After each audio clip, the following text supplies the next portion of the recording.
Hello students. Today we are going to discuss about further about DNA. इससे पहले हमने 2 lecture में पढ़ा था DNA के बारे में थोड़ा सा।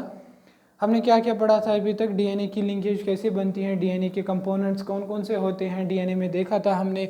इसमें शुगर होता है, फॉस्फेट ग्रुप होता है और एक शुगर प्रेजेंट होती है। तो वो सब हमने डिस्कस कर लिया है। अगर आपने अभी तक वो वीडियोस नहीं देखे हैं तो मैं आपको रिकमेंड करूँगा आप पहले वो 2 वीडियोस देखें। तो उसके बाद आप इस 3rd वीडियो पे आए, उसके बाद आपको समझ आएगा इसमें हम क्या करने वाले हैं।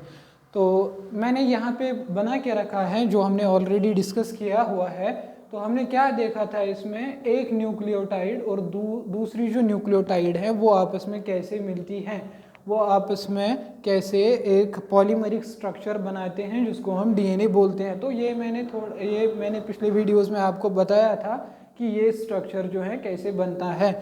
इसमें हमने देखा था एक न्यूक्लियोटाइड 1 और न्यूक्लियोटाइड 2 के बीच में जो ये लिंकेज बनती है इसका नाम हमने रखा था डाइएस्टर बॉन्ड। यानी जो न्यूक्लियोटाइड्स को कोई लिंकेज अगर कोई होल्ड करती हैं उस लिंकेज को हम बोलते हैं फॉस्फोडाइएस्टर लिंकेज। तो ये हमने पहले 2 वीडियोस में, पर्टिकुलरली 2nd वीडियो में हमने ये डिस्कस किया हुआ है। आप वो वाला वीडियो ज़रूर देखिएगा पहले। तो आज हम क्या देखेंगे, आज हम फर्दर इस डीएनए के बारे में डिस्कस करेंगे।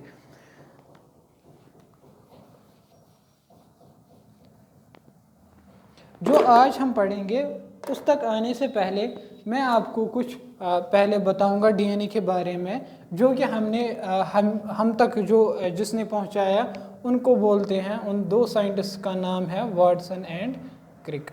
उन 2 साइंटिस्ट्स का नाम है वाटसन और क्रिक। तो इन्होंने डीएनए का मॉडल दिया था, एक्चुअल में इन्होंने डीएनए का स्ट्रक्चर दिया था, डीएनए किस फॉर्म में होता है। तो वो हम पहले थोड़ा सा इंट्रोडक्शन देखेंगे, उसके बाद हम वापस इस टॉपिक पे आएंगे। तो इन्होंने क्या बोला था, डीएनए जो है, डीएनए एक ही स्ट्रैंड से नहीं बनेगा, डीएनए की एक ही चेन नहीं होती है। मैं अगर सिंपलीफाई करके इसको बनाऊं, मैं स्ट्रेट चेन बनाऊंगा। अगर हम बोलेंगे डीएनए कैसे बनता है, तो डीएनए का एक स्ट्रैंड बनेगा, यानी एक चेन बनेगी।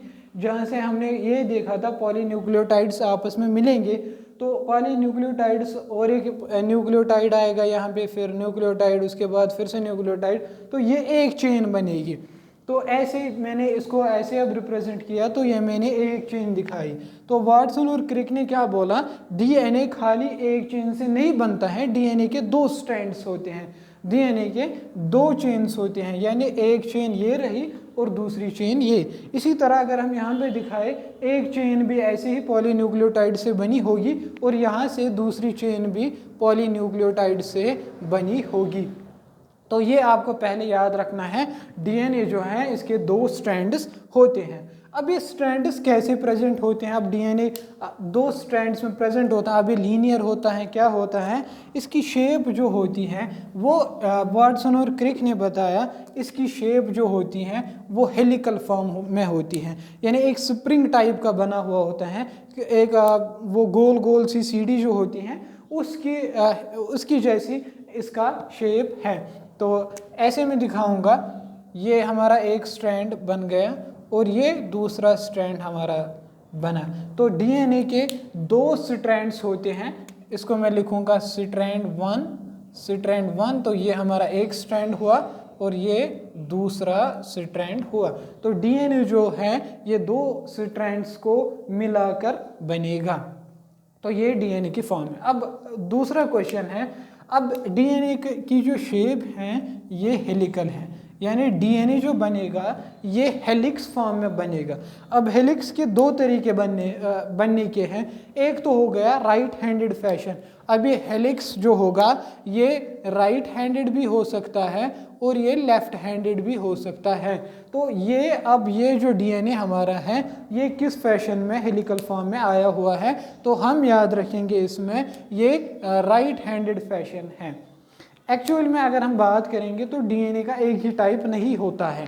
डीएनए के डिफरेंट टाइप्स होते हैं, जैसे डीएनए ए होता है, डीएनए बी होता है और डीएनए जी होता है। तो हम जिस डीएनए की बात कर रहे हैं उस डीएनए को हम बोलते हैं बीडीएनए। ये मैं यहाँ पे लिखूँगा बीडीएनए।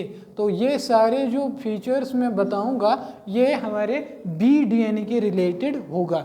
तो बीडीएनए जो है वो हेलिकल फॉर्म में होता है और हेलिक्स भी किस फॉर्म में होता है, राइट हैंडेड फैशन में होता है। तो ये हमने याद रखा।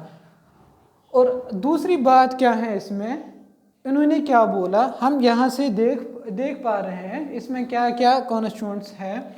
एक न्यूक्लियोटाइड को बनाने के लिए मुझे यहाँ पे पहले कोई बेस रखनी होगी। जैसे मैंने यहाँ पे थाइमीन रखा, यहाँ पे मैंने साइटोसिन न्यूक्लियोटाइड बेस रखी। तो अब ये एक न्यूक्लियोटाइड बना, ये दूसरा न्यूक्लियोटाइड बना। अब नाइट्रोजनस बेस मैंने यहाँ से बनाई, टी को हटा के मैं कुछ स्ट्रक्चर बनाऊंगा ऐसे करके, हालांकि ये इसका एक्चुअल स्ट्रक्चर नहीं है, बस ऐसे ही मैंने रिप्रेजेंट करने को दिखाया। तो अब हम ये बोल रहे हैं ये नाइट्रोजनस बेस है, ये हमारी नाइट्रोजनस बेस है और ये भी नाइट्रोजनस बेस है। जैसे यहाँ इस स्ट्रक्चर में आप देख पा रहे हो फॉस्फेट ग्रुप कहाँ से है, शुगर कहाँ है और नाइट्रोजनस कहाँ है, नाइट्रोजनस बेस किस साइड से है। ऐसे ही दूसरा स्ट्रैंड आएगा, इसमें भी होगा नाइट्रोजनस बेस, शुगर और फॉस्फेट ग्रुप। तो नाइट्रोजनस बेस यहाँ पे मैं दिखा पा रहा हूँ आपको, नाइट्रोजनस बेस जो है प्रेजेंट टुवर्ड्स इनर साइड, ये इनर साइड प्रेजेंट होगा। अगर मैं यहाँ पे भी आपको दिखाऊं तो नाइट्रोजनस बेस जो है ये इनर साइड प्रेजेंट रहेगी, नाइट्रोजनस बेस इनर साइड में प्रेजेंट रहेगी। तो लेकिन जो ये है स्ट्रैंड जो है इसमें और दो कंपोनेंट्स भी हैं, शुगर भी हैं और फॉस्फेट ग्रुप भी हैं। आपको याद क्या रखना है इसमें, अब ये जो बैकबोन बना रहा है, ये जो बैकबोन बन रही है, बैकबोन डीएनए का, बैकबोन जो है डीएनए की वो किस से बनती है, वो शुगर और फॉस्फेट ग्रुप से खाली बनती है। यानी बैकबोन का क्या मतलब है, जैसे ये मानो दो स्ट्रैंड्स हैं डीएनए के, अब इस डीएनए में क्या है, इसमें फॉस्फेट है और शुगर ग्रुप भी है प्रेजेंट। अब क्या होगा, इसी तरह इस स्ट्रैंड में भी शुगर भी होगा, फॉस्फेट भी होगा। अब क्या बचा, तीसरा कंपोनेंट नाइट्रोजनस बेस। अब नाइट्रोजनस बेस किस साइड से प्रेजेंट होगा, नाइट्रोजनस बेस इनर साइड से प्रेजेंट होगा। तो नाइट्रोजनस बेस जो है वो लोड होगी इसी स्ट्रक्चर पे, इसी बैकबोन पे। यानी ये नाइट्रोजनस, ये मेरी फिंगर जो है, ये वाली फिंगर, ये साइड जो है, इसको मानो अब नाइट्रोजनस बेस। तो क्या पता चलता है, शुगर और फॉस्फेट ये मार्कर मानो, ये बैकबोन बना रहा है और नाइट्रोजनस बेस जो है माय फिंगर एक्ट करेगा। तो ये बैकबोन के ऊपर नाइट्रोजनस बेस प्रेजेंट होती है। तो बैकबोन कौन बना रहा है यहाँ पे, शुगर और फॉस्फेट ग्रुप। और अब जो है यहाँ पे बात क्या और याद रखोगे आप, नाइट्रोजनस बेस जो है ये होंगे प्रेजेंट टुवर्ड्स इनर साइड। ये कहाँ प्रेजेंट होंगे, ये प्रेजेंट टुवर्ड्स इनर साइड रहेंगे। तो ये वाटसन और क्रिक का मॉडल, जिसमें हमने देखा डीएनए का डबल हेलिकल स्ट्रक्चर होता है, हेलिकल होता है लेकिन डबल हेलिकल स्ट्रक्चर होता है, क्योंकि दो स्ट्रैंड्स होंगे, दोनों स्ट्रैंड्स हेलिकल फॉर्म में होंगे, तो डबल हेलिकल स्ट्रक्चर बनेगा। जिसमें बैकबोन कौन एक्ट करेगा, बैकबोन करेगा शुगर और फॉस्फेट, और नाइट्रोजनस बेस जो है वो इनर साइड में प्रेजेंट रहेगी। अभी इसका और एक फीचर हम पढ़ेंगे, वो यहाँ से मैं दिखाऊंगा, यहाँ से समझ आएगा ऐसे में। अब यहाँ इस स्ट्रक्चर में आप देखिए, हमारा जो है पहला न्यूक्लियोटाइड और सेकंड न्यूक्लियोटाइड। पहले न्यूक्लियोटाइड में हमने देखा 5' ग्रुप पे जो है हमारा फॉस्फेट है। मैं ऐसे बनाऊंगा इस स्ट्रैंड को, यानी 5' एंड पे हमारा फॉस्फेट ग्रुप प्रेजेंट है, 5' एंड पे हमारा फॉस्फेट ग्रुप प्रेजेंट है। अब दूसरा स्ट्रैंड जो है, अगर मानो ये लास्ट न्यूक्लियोटाइड है, इसमें ये लास्ट न्यूक्लियोटाइड है इसका, तो लास्ट न्यूक्लियोटाइड का जो फॉस्फेट ग्रुप है, जो 5 प्राइम कार्बन है, वो अटैच्ड है फॉस्फेट ग्रुप के साथ, उसने लिंकेज बना के रखी है फॉस्फोडाइएस्टर बॉन्ड। लेकिन इसका जो 3 प्राइम ग्रुप है, 3 प्राइम ग्रुप पे अभी BOH ग्रुप ऐसा ही प्रेजेंट है जैसे होना चाहिए था पहले। यहाँ पे भी OH था पहले। अगर आपको याद होगा ये लिंकेज कैसी बनी, तो यहाँ पे OH 3 प्राइम पे OH ग्रुप रहता है। OH ग्रुप इस वाले OH के साथ कंडेंसेशन रिएक्शन में जाता है और यहाँ पे वाटर निकलकर हमारी फॉस्फोडाइएस्टर लिंकेज बन के आती है। तो इसी तरह मैं यहाँ पे बता रहा हूँ 5 प्राइम जो कार्बन है फर्स्ट न्यूक्लियोटाइड पे, उस पे फॉस्फेट ग्रुप अटैच होता है। अब 3 प्राइम कार्बन पे अगर हम देखेंगे तो OH ग्रुप फ्रीली अवेलेबल नहीं है क्योंकि वो लिंकेज में चला गया है। अब यहाँ पे लास्ट न्यूक्लियोटाइड जो है, last nucleotide 5 prime carbon linkage में चला गया है, लेकिन 3 प्राइम कार्बन जो है अभी इसमें OH ग्रुप ऐसे ही प्रेजेंट है। तो ये फ्री प्रेजेंट है OH ग्रुप, यानी हमारी जो ओरिएंटेशन बनेगी इस स्ट्रैंड की, 5 प्राइम पे फॉस्फेट ग्रुप प्रेजेंट रहेगा और लास्ट न्यूक्लियोटाइड जो होगा इस DNA के स्ट्रैंड में, वहाँ पे क्या होगा, 3 प्राइम कार्बन जो होगा शुगर का वो फ्री होगा, उसमें फ्रीली OH ग्रुप रहेगा। तो ये हमारी ओरिएंटेशन रहेगी 5 प्राइम से 3 प्राइम। अब इस मॉडल में क्या बताया गया, और एक पॉइंट, जो स्ट्रैंड्स होते हैं, स्ट्रैंड्स की डेफिनिट पोलैरिटी होती है, स्ट्रैंड्स की एक डेफिनिट पोलैरिटी होती है, या हम बोलेंगे इन स्ट्रैंड्स की एक डेफिनिट डायरेक्शन होती है। डायरेक्शन कहाँ से कहाँ तक, एक स्ट्रैंड की होगी 5 प्राइम से 3 प्राइम तक, तो एक स्ट्रैंड की होगी 5 प्राइम से 3 प्राइम तक डायरेक्शन। तो ये एक स्ट्रैंड की डायरेक्शन हुई। अब दूसरा स्ट्रैंड बनाना है, वो कैसे हम बनाए, वो कैसे हम बनाएंगे, वो आप यहाँ पे आप ख्याल रखिए। मैं अब ऐसे ही ये इतना बड़ा स्ट्रक्चर नहीं बनाऊंगा, ऐसे ही हम बनाएंगे अब। और ये फॉस्फेट ग्रुप यहाँ पे, और ये हमारा नाइट्रोजनस बेस यहाँ पे, शुगर के साथ हमने फॉस्फेट भी जोड़ा, नाइट्रोजनस बेस भी जोड़ी। ऐसे ही अच्छा यहाँ पे जो है अगर हम नंबरिंग करें, इसमें आपको अच्छी तरह से दिखेगा, नाइट्रोजनस बेस फर्स्ट कार्बन पे होगा, सेकेंड 3 4 और ये फिर 5th पे फॉस्फोरस प्रेजेंट होगा।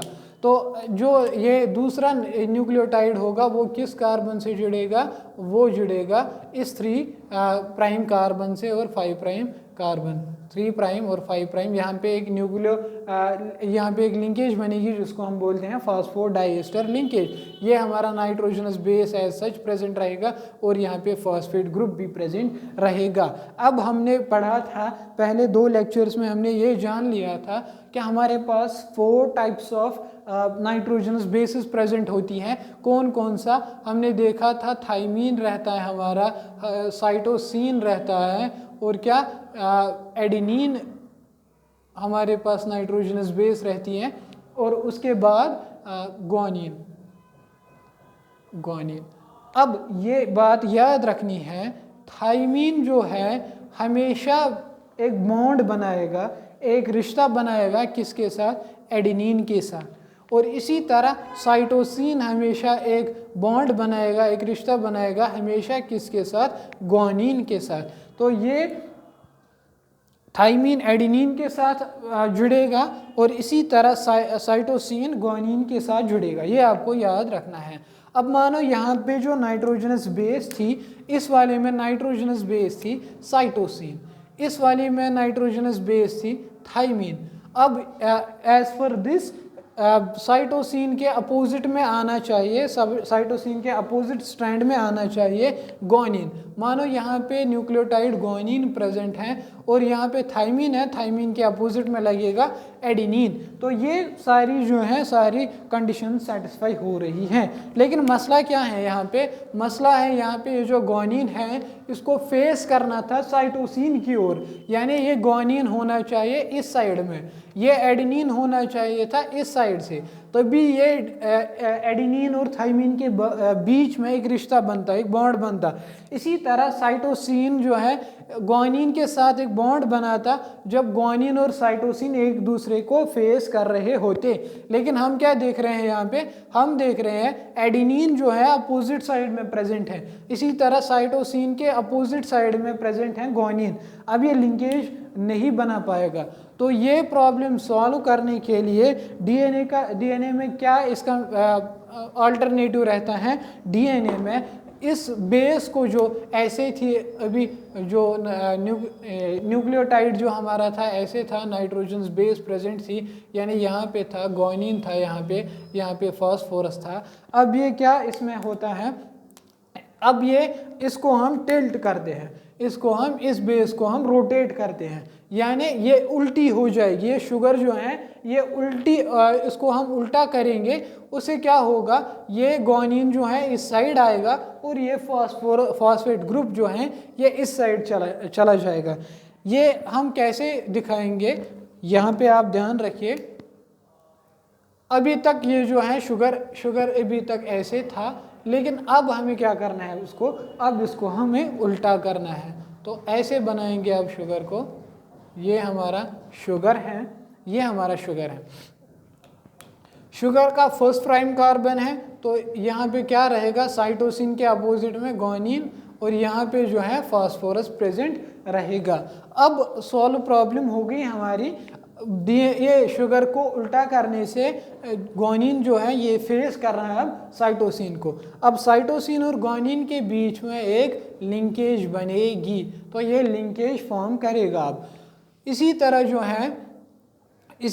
है हमारा दूसरा शुगर जो होगा, तो यहाँ पे एडेनिन आएगा, यहाँ पे फॉस्फेट ग्रुप ऐसे ही प्रेजेंट रहेगा और यहाँ से यहाँ तक जो लिंकेज बनेगी उसको हम बोलेंगे फॉस्फोडाइएस्टर लिंकेज। तो ये हमारा पहला न्यूक्लियोटाइड था, ये दूसरा न्यूक्लियोटाइड था।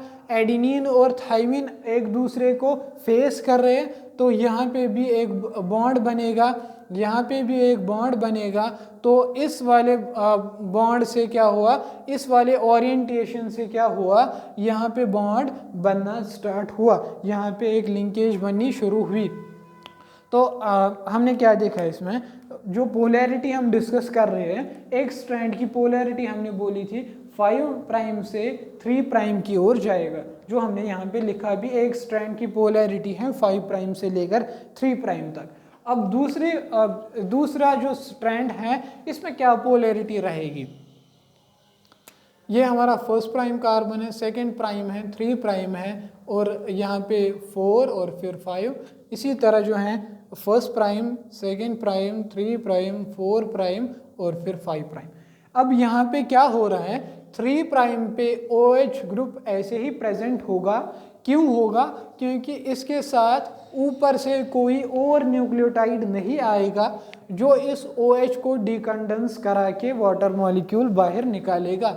तो OH ग्रुप जो है इस वाले स्ट्रैंड में OH ग्रुप ऐसे ही एज सच प्रेजेंट होगा, लेकिन इस वाले लास्ट न्यूक्लियोटाइड जो होगा इसका 3 प्राइम जो OH है वो फॉस्फोडाइएस्टर लिंकेज में पहले ही चला गया है। तो इसकी ओरिएंटेशन क्या रहेगी, 3 प्राइम से लेकर 5 प्राइम तक। तो दूसरे स्ट्रैंड की पोलैरिटी क्या रहती हैं, 3 प्राइम 5 प्राइम, 3 प्राइम 5 प्राइम। यानी इस वजह से हम बोलते हैं डीएनए के स्ट्रैंड्स जो होते हैं, 2 स्ट्रैंड्स होते हैं, एक जैसे होते हैं, लेकिन इनकी जो डायरेक्शन है वो एंटी पैरेलल रहती हैं, एंटी पैरेलल।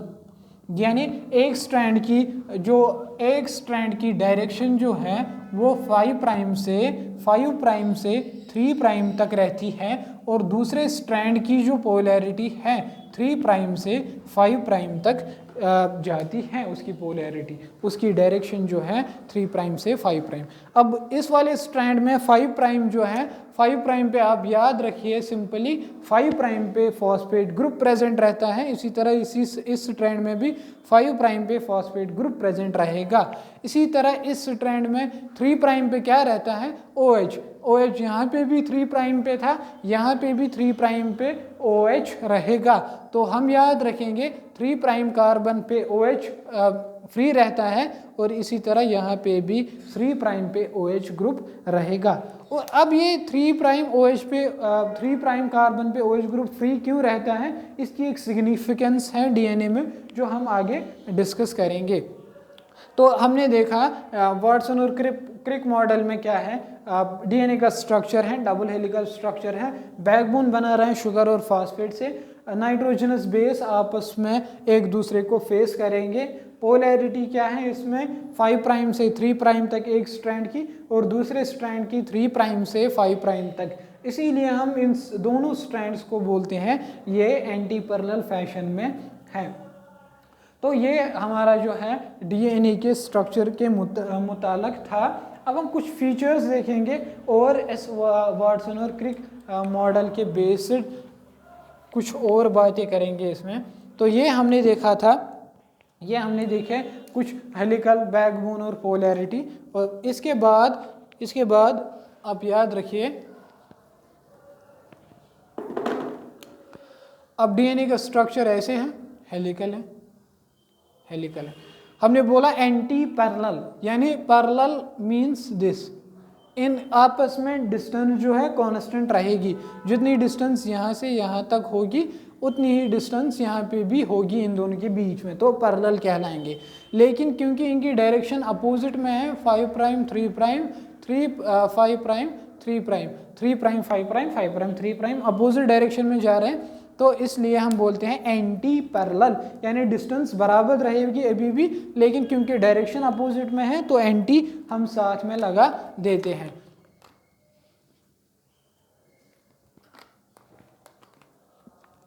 अब इस डीएनए के स्ट्रक्चर में और क्या हमने देखा, अब ये जो डिस्टेंस है, इसके बीच की जो डिस्टेंस है ये कितनी रहेगी, यहाँ से यहाँ तक जो डिस्टेंस है ये कितनी रहती है इस डीएनए में, ये अप्रॉक्सीमेटली 20 एंगस्ट्रॉम की डिस्टेंस रहती है।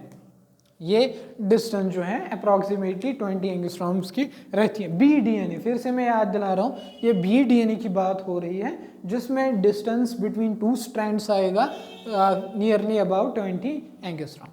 अब देखिए यहाँ से यहाँ तक, यानी फुल सर्कल, ऐसे फुल एस टाइप जो है, इसको हम बोलते हैं पिच, इसको हम बोलते हैं पिच, इसको हम बोलते हैं pitch of DNA, pitch of, इसको हम बोलते हैं पिच ऑफ डीएनए। इसकी लेंथ कितनी होती है, इस पिच की लेंथ कितनी होती है, इस पिच की लेंथ होती है 34 एंगस्ट्रॉम, 34 एंगस्ट्रॉम इसकी लेंथ होती है, या अगर हम नैनोमीटर में इसको देखना चाहे तो 3.4 नैनोमीटर।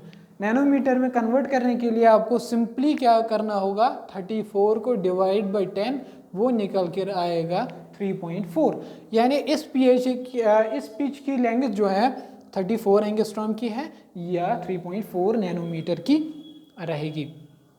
अब ये दो बातें, पहली जो डिस्टेंस थी दो स्ट्रैंड में 20 एंगस्ट्रॉम, डिस्टेंस जो है पिच की, यानी लेंथ की, जो पिच की लेंथ कितनी है 34 एंगस्ट्रॉम की है या 3.4 नैनोमीटर की लेंथ है।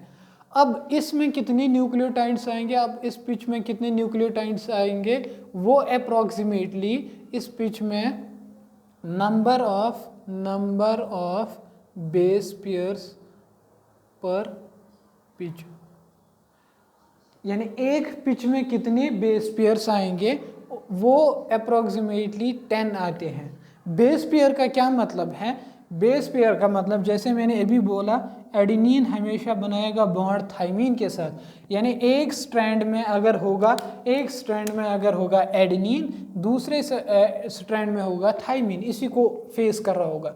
साइटोसिन होगा तो दूसरे स्ट्रैंड में गोनिन होगा। अब ये एक बेस है, ये दूसरी बेस है, तो ये बनाएगा बेस पेयर, ये बनाएगा बेस पेयर। तो ऐसे ही कितने बेस पेयर, ये बेस पेयर 1, ये बेस पेयर 1, ये बेस पेयर 2, अब ऐसे ही कितने बेस पेयर होंगे इस पिच में, वो बेस पेयर्स होंगे 10, अप्रॉक्सीमेटली 10 होंगे। तो लेंथ हमने देख ली 34 एंगस्ट्रॉम की है। 34 एंगस्ट्रॉम की लेंथ में कितने बेस पेयर्स आ रहे हैं, वो 10 आ रहे हैं। अब दूसरा क्वेश्चन है, अब यहाँ पे अगर एक हमारी न्यूक्लियोटाइड है, अगर हमारा बेस पेयर एक यहाँ पे है, दूसरा बेस पेयर यहाँ पे है, अब इस बेस पेयर और इस बेस पेयर में अप्रॉक्सीमेटली कितनी लेंथ रहेगी। तो हमें क्या करना है, ये लेंथ जो है, ये पिच की लेंथ जो है वो कितनी है 34 एंगस्ट्रॉम, 34 एंगस्ट्रॉम। और नंबर ऑफ बेस पेयर्स कितनी है, नंबर ऑफ बेस पेयर्स है 10, तो इनको डिवाइड कर लो, वो आएगा 3.4 एंगस्ट्रॉम। यानी एक ये जो है बेस पेयर और दूसरे बेस पेयर में कितनी लेंथ रहेगी, इनमें कितना डिस्टेंस का सेपरेशन रहेगा, वो 3.4 एंगस्ट्रॉम की सेपरेशन रहेगी। इसी को अगर हम नैनोमीटर में कन्वर्ट करना चाहे तो फिर से डिवाइड 10 कीजिए, वो आएगा 0.34 नैनोमीटर्स। तो अब ये आपको पॉइंट्स याद रखने हैं डीएनए के बारे में, जितनी भी अभी तक हमने इसमें डिस्कस किया है, ये ओवरऑल सारा डीएनए इसी में आता है।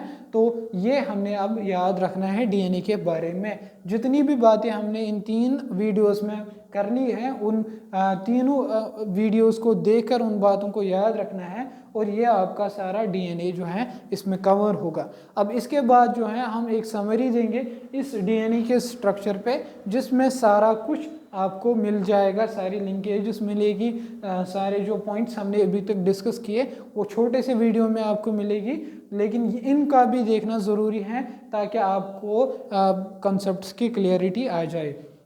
तो आप हमारे साथ बने रहे, हम अभी और डिस्कस करेंगे इसमें डीएनए की रेप्लिकेशन कैसे होती है, डीएनए से आरएनए कैसे बनता है, आरएनए का क्या काम होता है, फिर वो हम अभी बहुत कुछ इसमें देखना बाकी है। ये पूरा चैप्टर जो है हम पहले कंप्लीट करेंगे, फिर दूसरे चैप्टर पे हम जाएंगे। तो होप कि आपने एंजॉय किया होगा, आपको समझ में आया होगा। तो अब नेक्स्ट वीडियो का आप वेट कीजिएगा, तब तक खुश रहिए और पढ़ते रहिए। Thank you.